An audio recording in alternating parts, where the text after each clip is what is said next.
오늘 귀한 시간을 저희 서원에 내어주셔서 정말 감사합니다. 오늘 일부 프로그램은 저희 서원에 관한 역사 이야기고 2부는 아까 보실 때 보셨겠지만 차에 관한 이야기를 나누시면서 또 차 맛도 같이 한번 드실 수 있는 그런 시간을 가져보도록 하겠습니다. 그래서 오늘 서원에 오셔가지고 편안한 시간으로 좋은 시간이 되셨으면 합니다. 우선 저희 가호서원 논어학교 교장이십니다. 인사 말씀 있겠습니다. 예, 여러분들 정말 반갑습니다.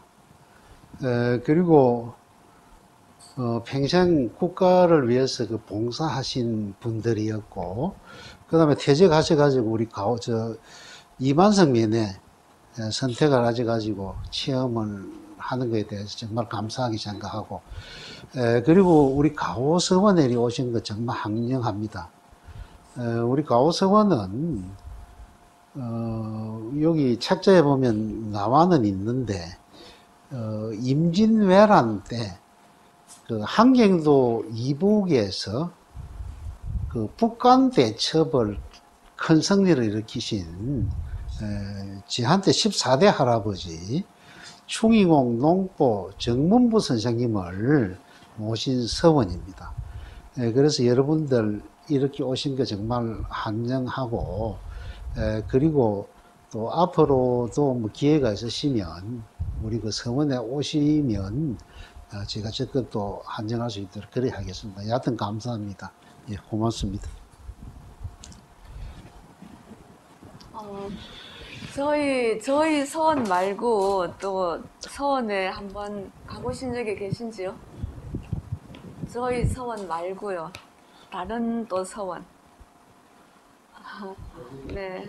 아마 워낙 아름답고 좋은 곳이 많아가지고 서원은 조금 다음에 가실 것 같습니다. 그래도 마침 여기 오셔가지고 저희 가까운 서원이 있어가지고 여러분을 초대하게 돼서 저도 참 즐거운 마음으로 오늘 시간을 보냈으면 합니다.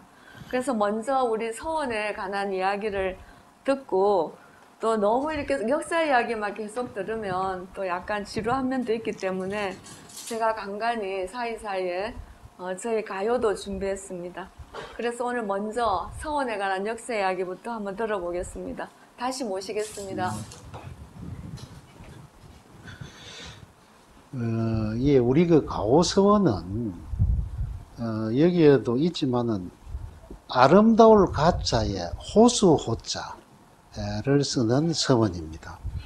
그리고 우리 가호서원에는 조금 전에 말씀하신 충의공 농보 정문부 선생님을 모신 서원인데, 이 원래 서원이 진주에서 서쪽으로 7km 이리 나가면 진양호 호수가 있어요. 난강댐입니다. 난강댐 그 안쪽에 있었습니다. 그래서 이름이 가호서원이었습니다. 그래서 그 진양호가 원래 그 생기기는 1969년도에 완성이 되었습니다. 완성이 되고 그 1969년도까지 저희 그 종가집이 거기에 있고 우리 사당이 거기에 있었어요. 이 서원도 거기에 있었는데, 그 69년도에 수몰이 되고 난 이후에 저희 종갓집하고 그 종갓집에서 모시는 사당은 진주시로 이사를 왔어요. 왜냐하면 농지가 전부 다 물에 잠기고 하기 때문에 사람이 살 수가 없었습니다. 지금도 마찬가지로 사람들이 안 살아요, 거기에는. 자, 그러다가 그 자리에 이제 서원을 1970년대 초반에 가호서원이라는 서원을 그 자리에 건립을 했어요. 건립은 뭐 저희 집안에서 하고, 그 다음에 그 진주 한교의 유림들, 그 다음에 국가에서 그 협조를 하셔가지고, 거기에 이제 가호서원을 1971년도부터 봉사를 해서 한 2년 만에 완성을 해서 1973년부터 거기에서 서원을 운영을 했어요. 그러다가 또 20년쯤 후에 진양호의 수위를 이리 올렸습니다. 5m를. 이 1995년도에 댐을 다시 만들어서 수위를 5m를 높일 때 잠기기 직전에 요걸 이사를 왔습니다. 그래 거기는 이 충의공 농보 선생님의 아들이 두 분이 있었어요. 아들 두 분이 있었는데 이 충의공 농보 선생님께서 임진왜란이 끝나고 난 한참 이후에 말년에 모함을 받아가지고 옥사를 하셨어요. 그래서 옥사를 하시기 전에 아들 둘이를 불러놓고 너희들은 저 남쪽 진주에 가서 살아라. 그리고 앞으로 뭐 여러 가지 간직에도 나가지 말고 은거해서 살아라.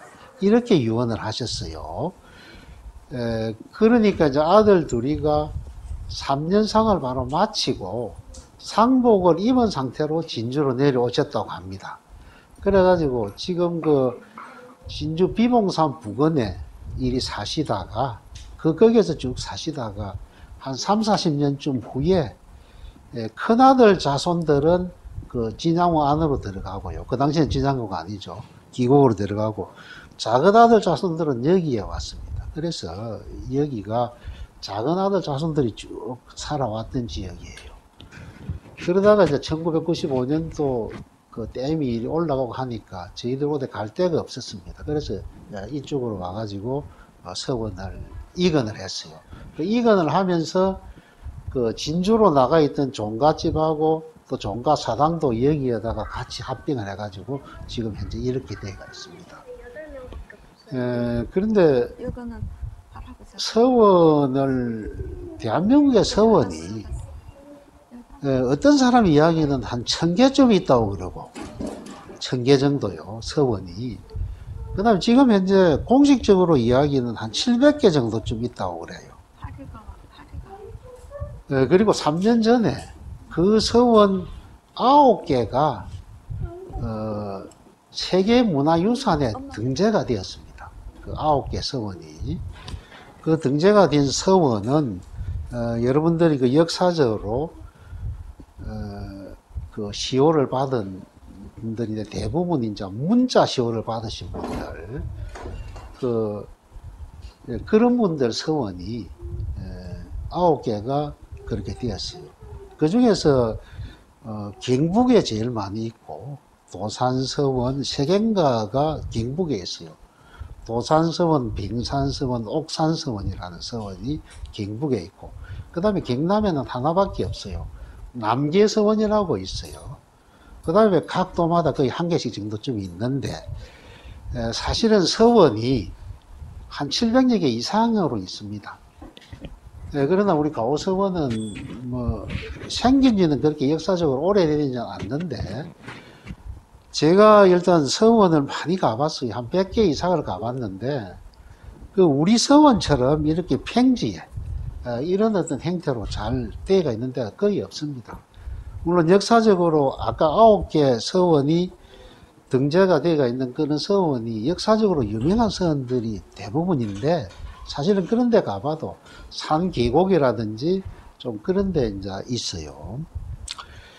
그리고 저희가 이런 어떤 행사를 하는 것도 항교 서원을 활용하기 위한 공모사업이 있습니다. 그 공모사업에 2014년부터 저희들이 참여를 해가지고 우리 서원이 대한민국에서도 공모사업의 어떤 실적이나 이런 부분이 한 10손가락 안에 정도 들어갈 수 있는 그런 서원입니다.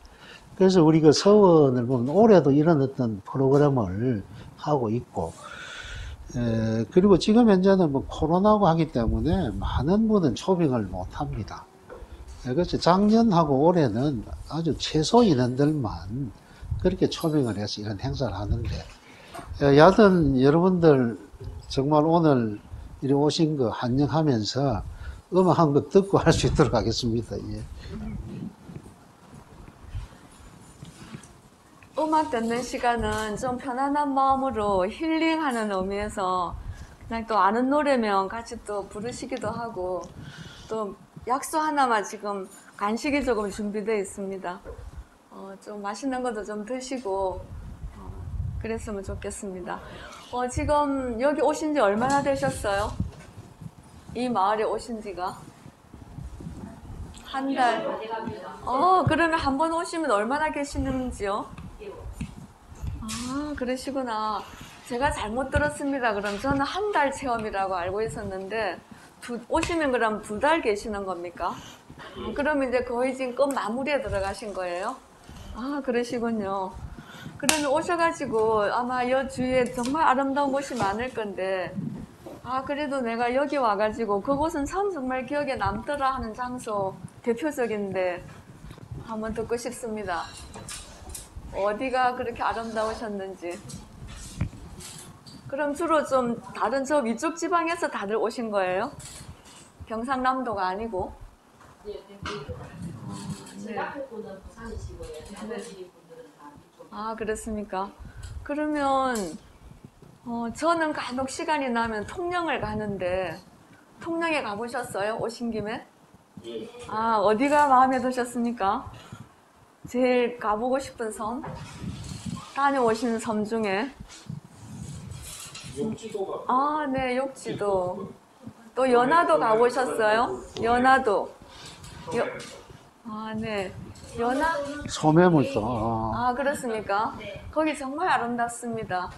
특히 거기는 6월에 되면 수국이 많이 피기 때문에 연화도 가시려면 6월이 좋다고 합니다. 저도 6월은 못 가봤는데 연화도 또 갈 계획이 있으면 비진도, 사랑도, 우도, 통영에서 갈 수 있는 섬이 아주 많습니다. 여러분 정말 멋집니다. 찐입니다. 찐. 그래서 지금 들을 곡은 영탁의 찐입니다. 같이 들어보겠습니다.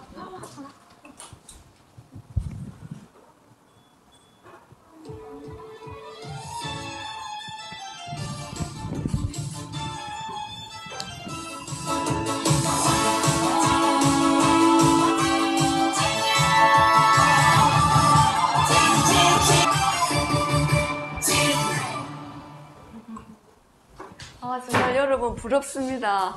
이렇게 시간을 가지고 아름다운 것도 많이 보시고 또 맛있는 음식도 많이 드시고 하신다니까. 근데 이제 2개월을 거의 마무리 단계면 언제까지 계시는 겁니까? 다음 주. 네네. 정말 영광입니다. 그 사이에 저희 서원에 행사가 있어가지고 이렇게 모시게 돼서. 다시 서원 이야기 들어가겠습니다.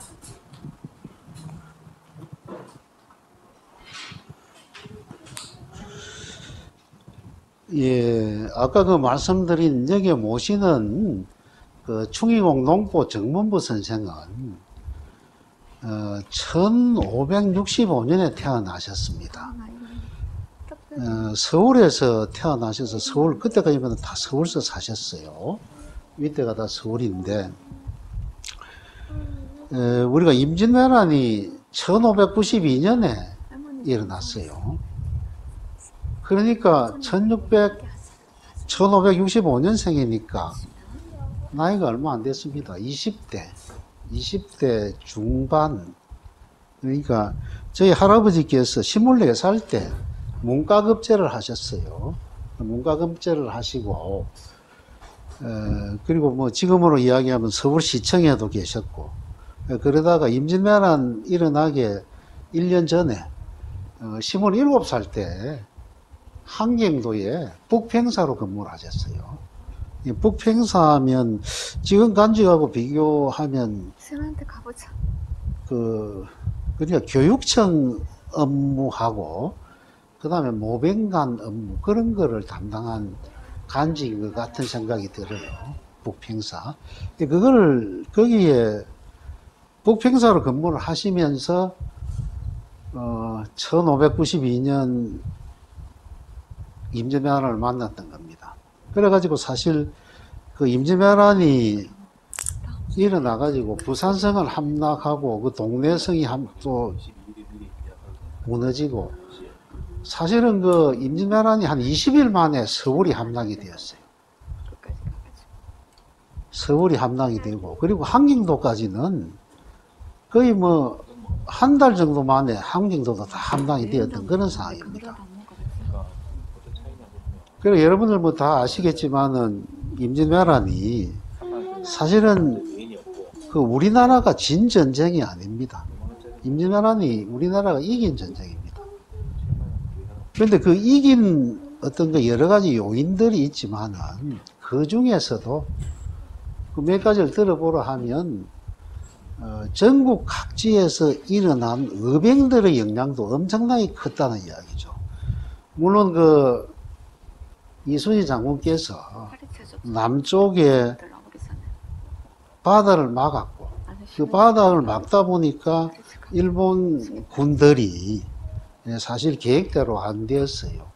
빨리 점령을 해가지고 그 해상을 통해서 보급을 하는 걸로 이렇게 했는데 보급로가 차단이 되었고 그러다 보니까 여러 가지 어떤 요인들이 있었는데 또 그런 어떤 이후에 전국적으로 이병이 일어났습니다. 섬에다 한번 갈래. 저희 할아버지 같은 경우에서도 북평사를 하시면서 처음에 그 가토 기요마사가 한경도를 이렇게 지배를 했는데 그 전부 다 한경도에 다 그 적의 손에 다 들어갔었어요.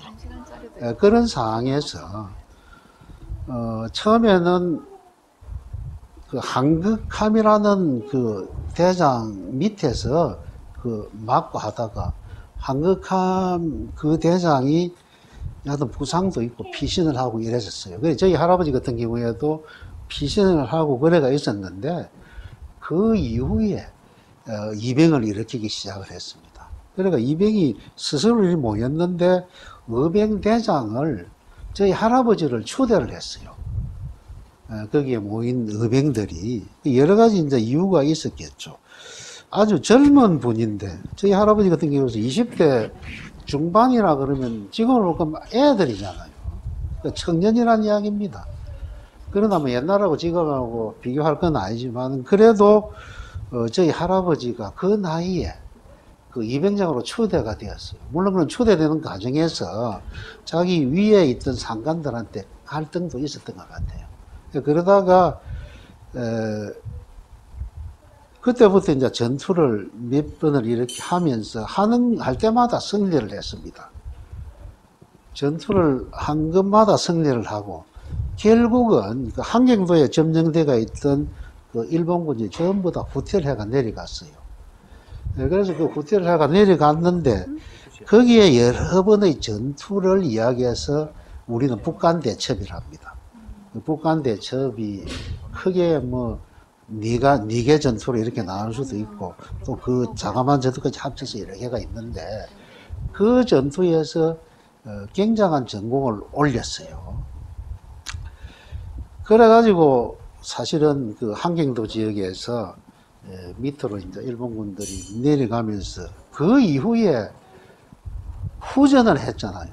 그 명나라가 내려와가지고 도와주고 그 다음에 명나라하고 그 일본하고 회담을 하고 그래가지고 휴전을 했어요. 사실은 그 임진왜란이 7년 전쟁이라 그러는데 사실은 전쟁은 이전밖에 안 했어요. 나머지 이후는 그 2년 전쟁을 하고 3년 후전을 하고 또 1년인가 이 전쟁을 해가지고 정유재란으로 그렇게 해가지고 끝이 났는데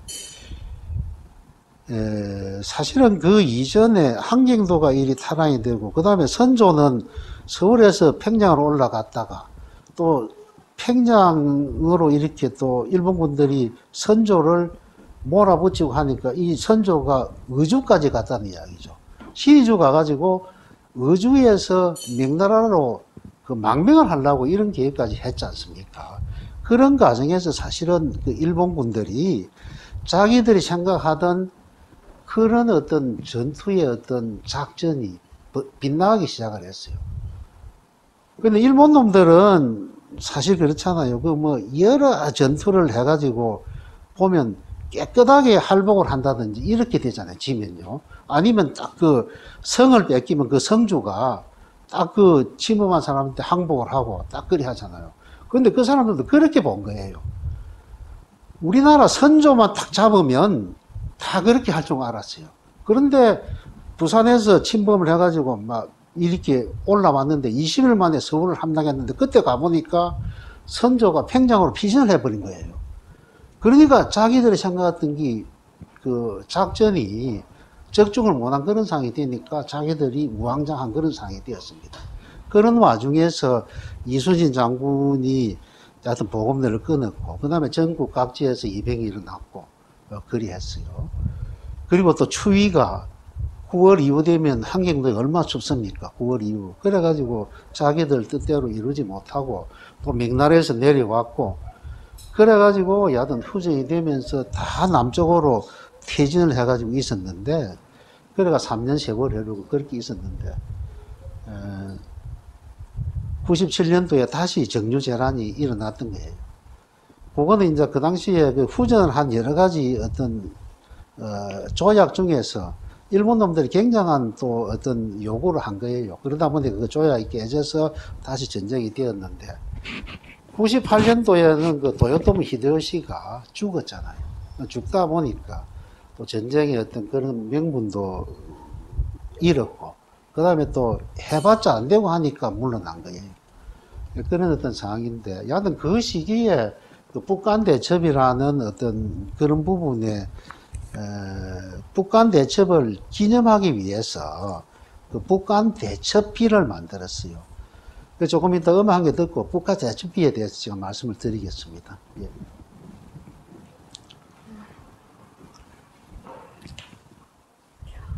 여러분 저기 우리나라 한국가요에 제일 많이 들어가는 단어가 뭔지 아세요?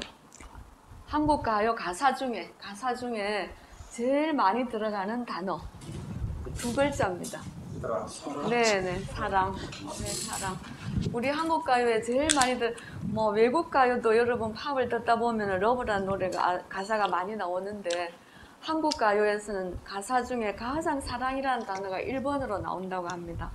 그래서 이번에 노래는 사랑 이야기인데, 사랑도 우리 뭐 가족 간에도 자녀분과의 사랑, 부모님과의 사랑, 또 손자, 손녀 계시면 또 사랑, 또 이웃 간의 사랑. 오늘 여기 2달간 체험하러 오신 분들도 2달간 같이 이렇게 생활하시고 같이 시간을 보내시다 보면은 아마 조금이나마 그런 따뜻한 사랑이 이어지지 않을까 하는 그런 느낌이 듭니다. 그래서 오늘 제가 준비한 2번째 노래는 노사연의 바램입니다. 바램. 같이 들어보겠습니다.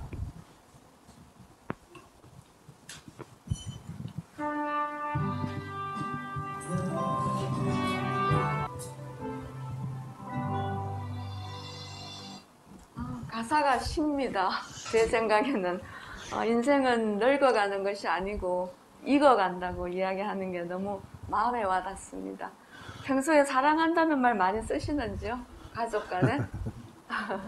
서로 사랑한다. 저는 뭐 남편이나 자식한테는 그런 말을 못했던데 손녀가 생기니까 간혹 안아주면서 사랑해, 전화가 오면은 또 가원이 사랑한다 이런 말을 쓰게 되더라고요. 그래서 이 사랑이라는 단어는 참 듣기에 말만 들어도 가슴이 벅찹니다. 다시 서원 이야기 이어지겠습니다.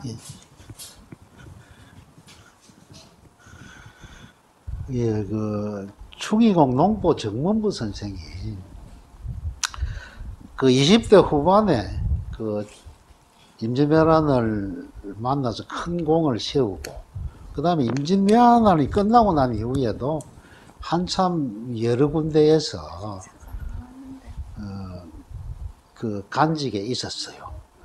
그러다가 50대 초반쯤 그 이후에 그 창헌부사를 하신 적이 있었어요. 창헌부사를 하시면서 그 아마 진주하고 상당한 그 관계가 있었던 것 같아요. 왜냐하면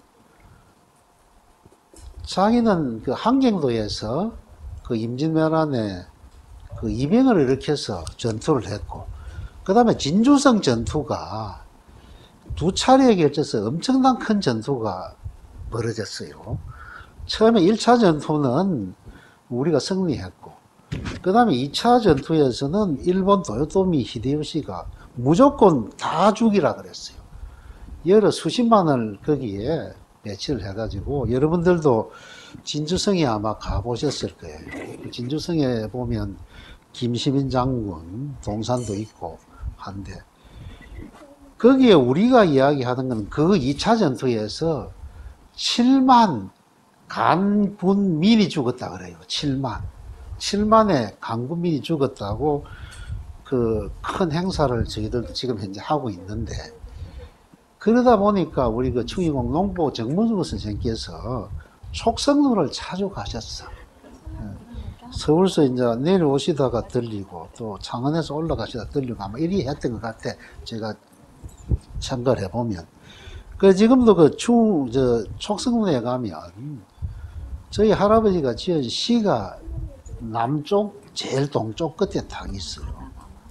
거기에 시가 현판이 걸려가 있습니다.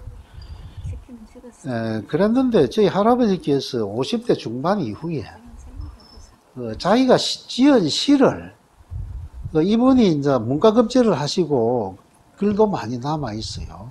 그 다음에 이제 임진왜란 때는 어떻게 보면 무장으로 장군으로 이병장으로 통용이 돼요. 이병장으로 이렇게 공을 씌우다 보니까 여기에 사당 이름도 충의사고 자기 그 시호도 충의입니다. 충의공이고 그래요. 그랬는데 자기가 평소에 시를 많이 짓고 했는데 그 시를 트집 잡는 반대파 무리들이 그 시를 갖다가 트집을 잡아가지고 모함을 받아서 옥에서 돌아가시게 된 그런 상황입니다. 그래가지고 저희 할아버지께서 60살 때 돌아가셨는데 그 이전에 옥살이를 하시고 하면서 이제 아까 이야기했듯이 아들 둘이 불러놓고 진주에서 살아라 하기 때문에 그래서 이제 자기 자손들은 100% 진주 사람이에요. 진주에 다 살고 있어요. 우리가 해주정가인데 해주정가가 사실은 그 이전까지는 서울에 다 살았고 그 서울에 지금 현재도 한 4만도 안 돼요. 전체적으로. 그렇지만 우리 이 충의공 농고 할아버지 자손들이 5분의 2 이상이 더 돼요. 5분의 2. 그러니까 이제 자기로서는 그 자식 둘이를 간직에도 보내지 말고 여하튼 은거에서 살아라 하는 그런 어떤 유언 때문에 역대로 한 200년 가까이를 전혀 뺏을 안 하고 은거에서 살았어요. 여기에서.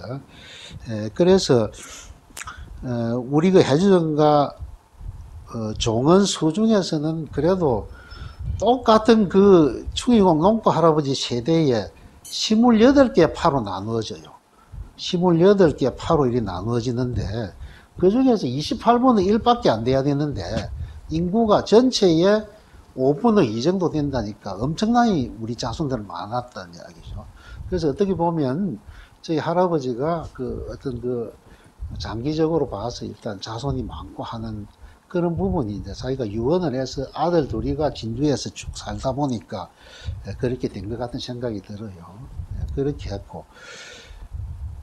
그리고 이제 저희 임진왜란이 1598년도에 돌아가시고, 끝나고, 저희 할아버지께서 한참 이후에 이제 1624년에 돌아가셨어요. 돌아가시고, 우리가 진주로 내려온 것이 26년도에 내려왔어요. 자손들이. 내려오고, 그리고 그때까지만 해도 이제 역적으로서 할아버지는 역적으로 돌아가셨어요.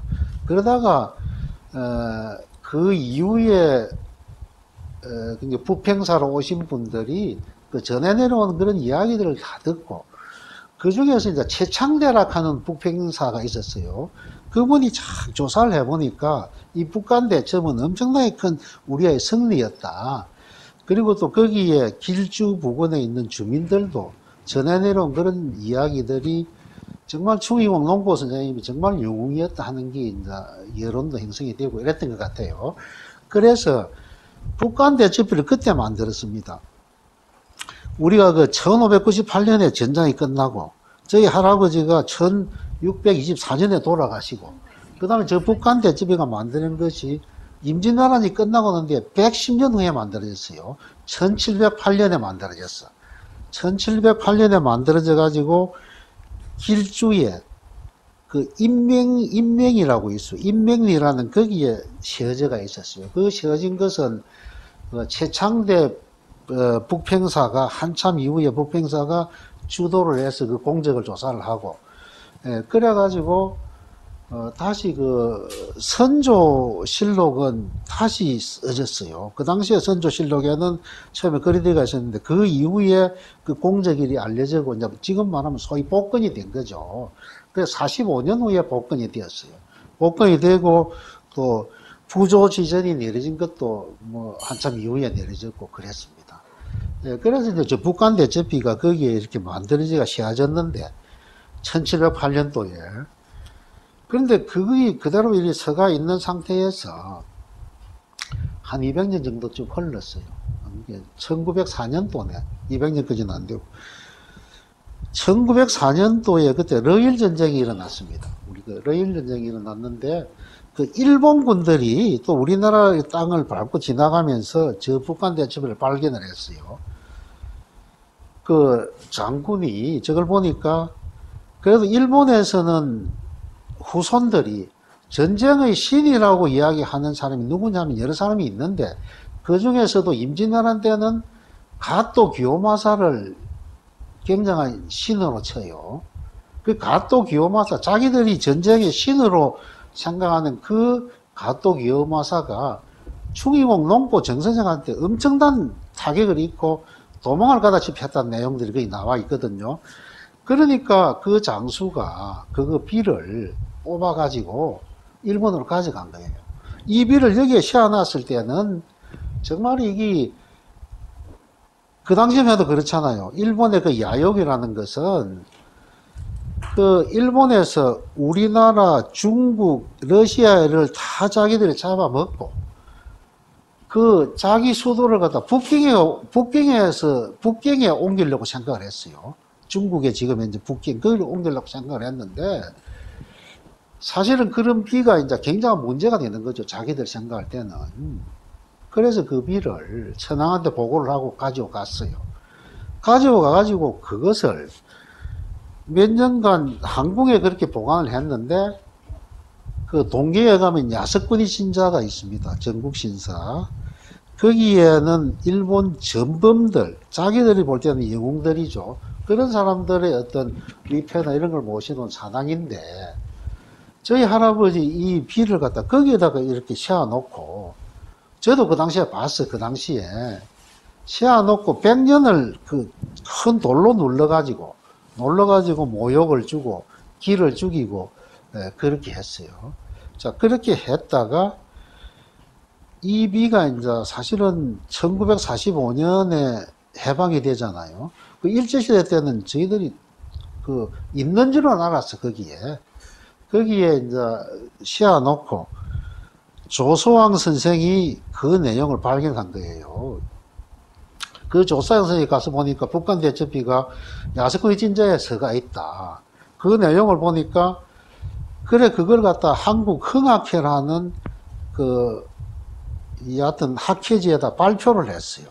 그 일제시대 때 발표를 한 그런 내용이 쭉 몇십 년간 있다가 해방이 되고 난 이후에 1960년도 경에 그 최서면 박사라고 있어요. 또 그분이 그 내용을 찾아내 가지고 다시 확인을 하고 그 확인한 내용을 우리 이제 뭐 전국 신문에다가 기고를 하고 해가지고 대서특필이 되고 해서 그 1960년도 후반에 그런 내용을 알게 됐어요. 그래 그 이후부터 우리 집안에서도 그걸 찾아봐야 되고 뭐 이렇게 굉장한 노력을 했는데 사실 그게 안 되었어요. 그게 안 되었는데 이게 보면 이런 거는 이제 들려오는 이야기고 우리 집안의 사람들 이야기를 종합해서 이제 이야기하는 건데 사실은 김대중 대통령이 되기 전에 대통령 선거운동을 한참 할 때 그때 이 북한 대첩비를 어디서 거론을 많이 했느냐 하면 강주일보에서 저런 전면 광고 형태로 그 북한 대첩비를 가져와야 된다고 대서특별을 했어요. 그리고 그 북한 대첩비를 가져오기 위해서는 일본의 국보급을 우리가 들여줘야도 반환을 해봐야 된다는 그런 행태의 논지가 여러 차례 나왔었어요. 그래, 그걸 이제 그런 과정에서 김대중 대통령이 아마 대통령 되기 전에 저걸 알았던가 봐요. 그래가지고 자기가 그 당시에 대통령이 그 대통령이 되면 이벤트를 북한 대첩비를 찾아봐가지고 김정일하고 그 판문점에서 인수인계를 하는 걸로 그렇게 그 이벤트를 갖다 만들어 놨어요. 그걸. 그러다가 뭐 그런 어떤 이벤트만 해놓고 대통령이 될 때까지도 못 가져갔고 되고 나서도 못 가져갔어요. 그러나 노무현 대통령 때 저걸 가지고 왔습니다. 가지고 왔는데 그 당시에 여러 가지가 있어요. 고이즈미 총리하고 노무현 대통령 회담에서 거론이 되었고 그 거론되는 과정에서 일본 그에서 와 그 비가 북한에서 돌았고 모르는데 와 남쪽에서 달랐구나. 북한에 있던 긴데 북한 거 아니냐. 그리 이야기를 하니까 자 북한에서 그럼 북한하고 합의를 하고 오겠다는 식으로 이렇게 이야기가 구성이 되었어요. 예, 그러면서 그 한때에는 일본하고 우리나라하고 북한하고 저것 때문에 상당히 유대관계가 좋은 유대관계가 형성이 되었고 그러다가 이제 그런 이제 대통령하고 여하튼 총리가 그런 회담이 있고 난 이후에 또 총리급 회담을 북경에서 세 사람이 했어요. 지금 우리나라 이해찬이 있지요. 이해찬 총리. 그 다음에 김정남 북한의 총리. 그 다음에 또 일본의 그 여하튼 총리 밑에는 세 사람이 있어 중국에서 했어요. 그래 그걸 결국은 가져왔습니다. 가져왔는데 가져오고 난 이후에 저 비를 갖다가 4개를 만들었습니다. 4개를 만들어서 원래 원본 그 비는 아주 깨끗이 해가지고 그 북한으로 올려보냈어요. 북한을 올려보내가지고 지금 여기도 남아있는데 국보가 됐어요. 북한에서. 그리고 그걸 국보를 하는 그런 기념식을 하는 것을 김정일이가 참관한 그런 내용도 우리 집안에 비디오로 다 받아가 있어요. 그리고 이제 그 4개 비는 한 개는 여기에 있고요. 여기에 있는 거는 유일하게 해석이 되어 있는 비까지 만들어 놨어요. 그 다음에 한 개는 그 독립기념관에 있고, 그 다음에 한 개는 고궁박물관에 있어요. 그리고 마지막 한 개는 이 충의공 할아버지가 의정부에 산소가 있어요. 의정부 산소 밑에 하나 있어요. 그래서 저 여하튼 북한 대첩비는 또 저 북한 대첩비가 뒤로고 난 이후에 여러 가지 국보급 유물들이 많이 들어왔습니다. 그래서 그런 어떤 역할을 한 비고 그리고 앞으로도 남북 간이나 또 일본이나 중국하고도 상당히 좋은 어떤 그 활동을 할 수 있는 비라고 그렇게 생각합니다. 여러 가지 할 이야기도 많으긴 한데 또 시간도 있고 이래서 여하튼 오늘 이렇게 오셔서 감사드리고 그리고 오늘 사회를 보고 있는 사람은 저희 부인입니다. 제 집사람이고 우리가 충의공 농부 할아버지 14대 종부입니다. 예. 자기소개를 먼저 해야 되는데 제가 이렇게 소개를 하게 되었습니다. 여하튼 고맙습니다. 예. 감사합니다.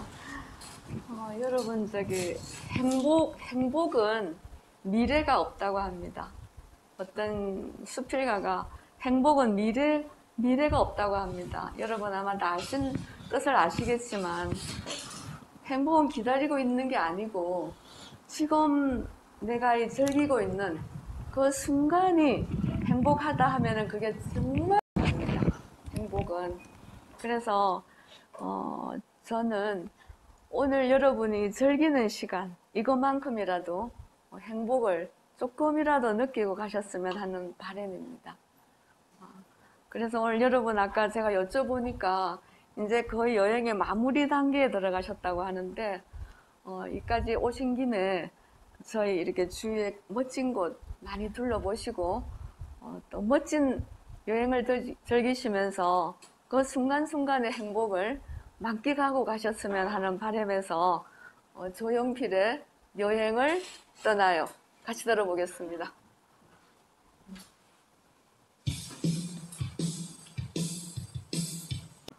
금방 노래처럼 여러분 멋진 여행하고 가시기 바라면서 오늘 저희 행사 1부는 여기서 마치고 2부는 맛있는 차가 기다리고 있는데 잠깐 한 5분 내지 10분 정도 쉬셨다가 뒤에 장소로 옮기도록 하겠습니다. 감사합니다. 고맙습니다.